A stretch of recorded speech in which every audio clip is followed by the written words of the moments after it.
We will never give up. We will never concede. Fueled by falsehoods about election fraud, a mob of President Trump's supporters stormed and breached the U.S. Capitol January 6th during the ceremonial counting of electoral votes. When it was all done, 5 were killed, including Capitol Police officer and New Jersey native Brian Sicknick. Days later, President Trump was impeached for a historic second time. So help me God. The swearing-in of Joe Biden as the 46th President of the United States went ahead as planned January 20th. 78 at the time, Biden is the oldest man to hold the office. Kamala Harris is the first person of color to be vice president and the first woman to hold either top role in the country's history.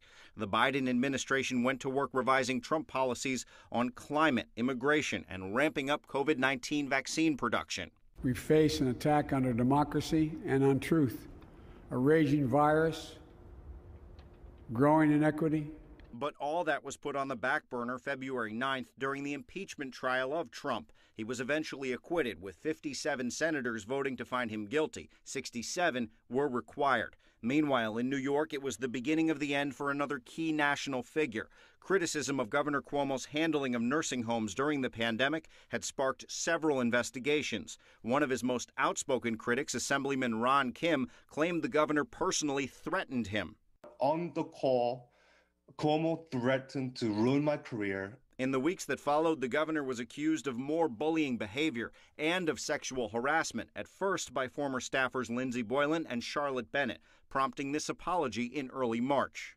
I acted in a way that made people feel uncomfortable. Still more allegations of sexual harassment kept coming, and Cuomo was forced to greenlight an independent investigation out of the office of Attorney General Tish James. While back in Washington, Democrats were finally delivering on campaign promises, passing a massive $1.9 trillion COVID relief bill. It included $1,400 stimulus checks and money for local governments, restaurants, and entertainment venues.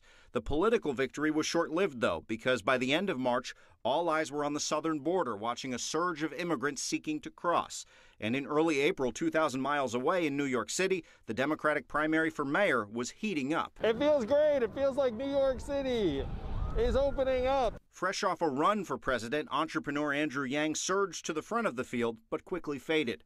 Brooklyn Borough President and retired police captain Eric Adams pulled ahead by talking about solutions to rising crime.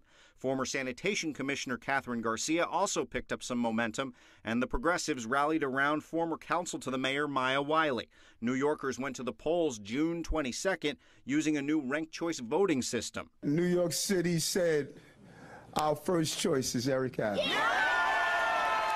Adams did get the most first-place votes and was eventually declared the winner, only after more vote-counting dysfunction from the troubled City Board of Elections. For the Republican nomination, Guardian Angels founder Curtis Sliwa easily defeated outspoken entrepreneur Fernando Mateo.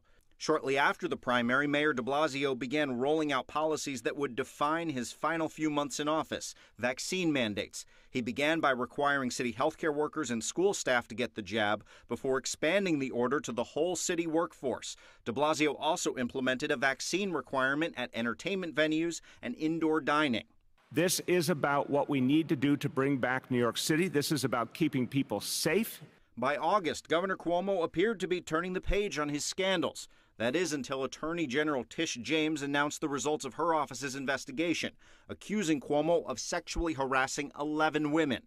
A deeply disturbing, yet clear picture. No longer apologetic, the governor ripped the report as a political hit job, but his fellow lawmakers pushed to remove him quickly. We will impeach you. August 10th, a week after the report's release, Cuomo resigned. The best way I can help now is if I step aside. 2 weeks later, Buffalo native Kathy Hokel was sworn in as the state's 57th governor, the first woman to have the job. I want people to believe in their government again. It's important to me that people have faith. Fast forward to November 2nd, election night 2021. Adams easily defeated Sliwa to become the city's 110th mayor. Still, Democrats elsewhere struggled with sliding approval ratings for Biden. New Jersey's Democratic Governor Phil Murphy found himself trailing on election night to former Republican Assemblyman Jack Ciattarelli. We're going to have to wait a little while longer than we had hoped. Murphy prevailed after a few days of counting mail-in ballots, but Republican Glenn Youngkin won an upset victory in Virginia. That, combined with fears of rising inflation and supply chain issues, pushed Democrats in Washington to pass a long-promised infrastructure deal. By November 15th, President Biden had signed the $1.2 trillion package. I ran for president believing it was time to rebuild the backbone of this nation. Finally, by mid-December, the Adams administration began to come together with the historic appointment of the first black woman as police commissioner, Keisha Sewell, the Nassau County Chief of Detectives. I am mindful of the historic nature of this announcement.